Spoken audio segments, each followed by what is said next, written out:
आज green world foundation ने मुझे भी यहाँ आने का मौका दिया और सबसे खास बात है कि जितनी बड़ी बड़ी विभूतियाँ यहाँ बैठी हैं इंडिविजुअल एक एक से मैं कहीं न कहीं मिल चुका हूँ, लेकिन आज जो खास तौर ये 3-4 जिलों में जैविक खेती और खेती में भी वैज्ञानिक का काम कर रहे हैं, उन सबको एक मंच पे ये फाउंडेशन लाया और मुझे भी बुलाया।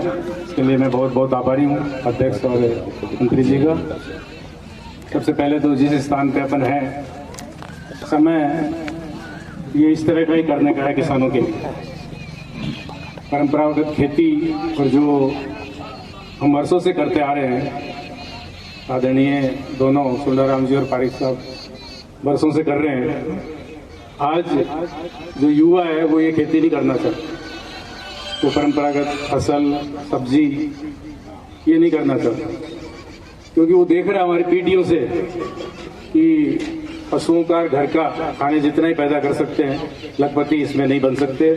और वो युवा जयपुर में 10-20 हज़ार की नौकरी कर लेगा, लेकिन खेत के अंदर 10-20 बीघा है, उसके पास खेत है और पानी है, तो खेती करने को तैयार है।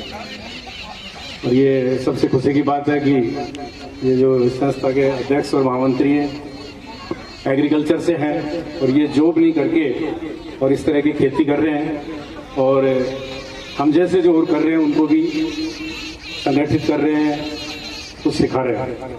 आज का युवा चाह रहा है, जो अब जहाँ पर बैठे हैं ये IFS मॉडल की एक फार्म है और मैं भी खास तौर से इसी मॉडल पे काम कर रहा हूँ, क्योंकि अब जो खेती है वो आपको सारी चीजें, जैसे मैं हमेशा कहता हूँ कि उद्योगपति जो बड़ा है, चाहे वो अडानी हो या अंबानी हो, 20 तरह की फैक्ट्रियां हैं उनकी, और उसकी 5 फैक्ट्री अगर घाटे में है तो भी 15 प्रॉफिट में है। किसान को भी इस तरह से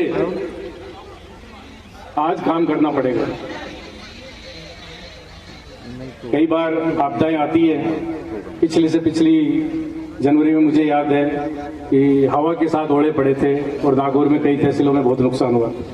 जो किसान सिर्फ गेहूं जो चढ़ा कर रहे थे उनकी फसलें आड़ी हो गई और नुकसान हो गए, लेकिन जो किसान उसके साथ साथ पशुपालन का काम कर रहे थे, मछली पालन कर रहे थे, बतख पालन कर रहे थे, मुर्गी पालन कर रहे थे, औषधीय खेती कर रहे थे, फलों के बगीचे थे, इस तरह के अगर भिन्न भिन्न काम कर रहे थे, तो मैं समझता हूं कि उनके नुकसान 10-20% ही हुआ होगा, ज्यादा नहीं हुआ। पशुपालन में गाय भैंस भेड़ बकरी सब आ गए, अब ओले पड़ेंगे तो इन पशुओं को तो मैं समझता हूँ कोई नुकसान नहीं होगा।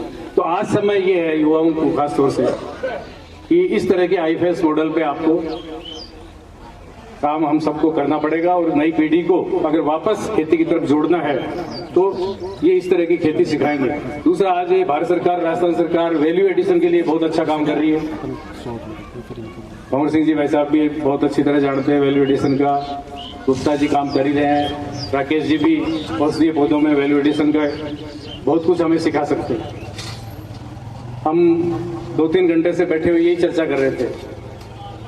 जगदीश जी भाई साहब ने कहा कि वो टमाटर यहाँ सूखे हुए थे, बोला आप इसकी सॉस बना सकते हो, उसमें आपको 2 पैसे और ज्यादा मिलेंगे, और जो उसका वेट है आप बता रहे थे वहां जब हम देख रहे थे कि इसका वजन बिल्कुल कम हो जाएगा, तो इसमें कम प्रॉफिट होगा, और सॉस बनाएंगे टमाटर की कुछ नहीं।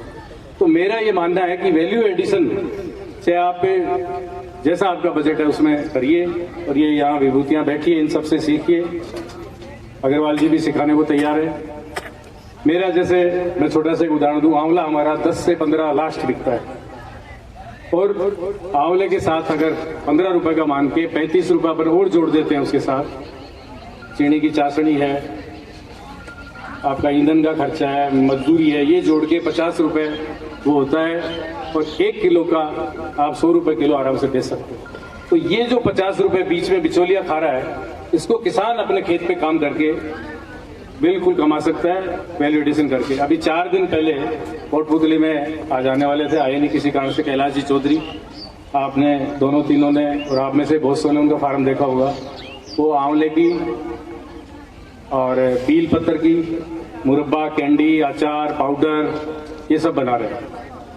तो ये किसी भी फ्रूट सब्जी उन सब की हम वैल्यू एडिशन, अगर रेट कम है तो वैल्यू एडिशन करके ये काम कर सकते हैं। इसके ऊपर सुशील जी भाई साहब कह रहे थे कि हमें संगठित होके, अब भंवर सिंह जी बोले नहीं, लेकिन ये जयपुर में रहते हैं, हम सब संगठित होके सब जैविक खेती कर रहे हैं, सरकार के पास जाएं अपन सारे के सारे, कहें हमें भी एक घुमाना मंडी की तरह छोटा सा मार्केट दीजिए।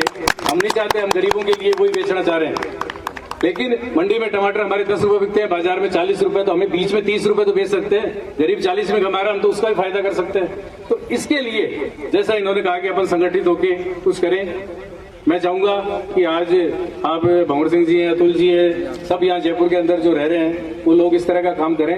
सरकार की हिम्मत नहीं है कि आप 10-20 जाओगे और वो आपको कहीं भी छोटी सी जगह नहीं उपलब्ध कराएगी। अब अलग अलग अपन करेंगे तो आप जानते हो सरकार तो किसानों का आंदोलन है, वही फेल हो जाता है, तो अपन तो हैं क्या उसके साथ। तो मुझे बहुत अच्छा लगा, मुझे बुलाया और मुझे सुना, और अंत में आयोजकों को पुनः मैं बहुत बहुत धन्यवाद देता हूँ। और ये जो भाई साहब ने विचार रखा है, अंत में यहाँ से उठने के बाद आप सभी से इसके ऊपर भी कुछ करें तो मुझे बहुत अच्छा लगेगा। धन्यवाद।